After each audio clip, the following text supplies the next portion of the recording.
Austria's voters head to polls in battle between far-right and liberal.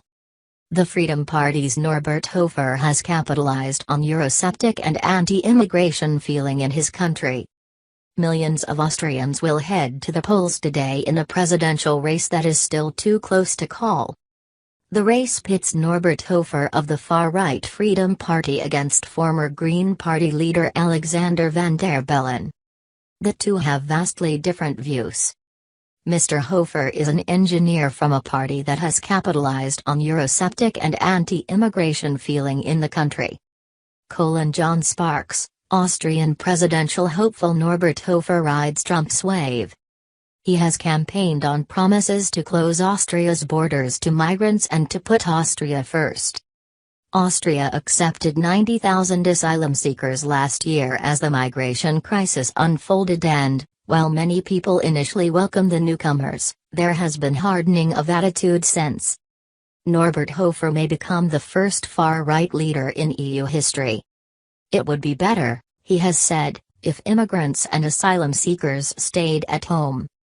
These people aren't working in Austria, so I say give these asylum seekers the skills so they can rebuild in their own countries. Now that would be a meaningful task. Mr. Hofer's main base of support is in the country's more rural areas, where people think he will be good for the country's security and will do a better job of dealing with the migrant crisis.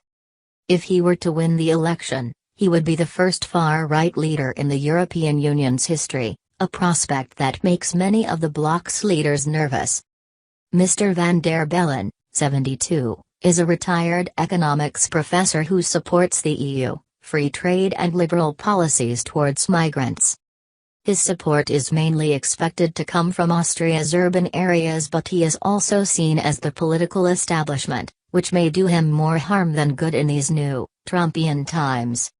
He told his closing rally on Friday that Mr. Hofer was trying to demolish the House of Austria instead of trying to repair it with reason. We know that things need to change, but let's not destroy things, he said.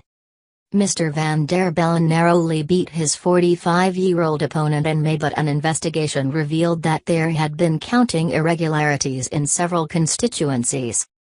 The country's constitutional court responded by overturning the outcome. In Austria, the role of president is largely ceremonial, with a real power lying with the government, led by the chancellor, currently Christian Kern, a social democrat who took office in May. But the president's powers are still substantial and include appointing and sacking ministers and calling parliamentary elections.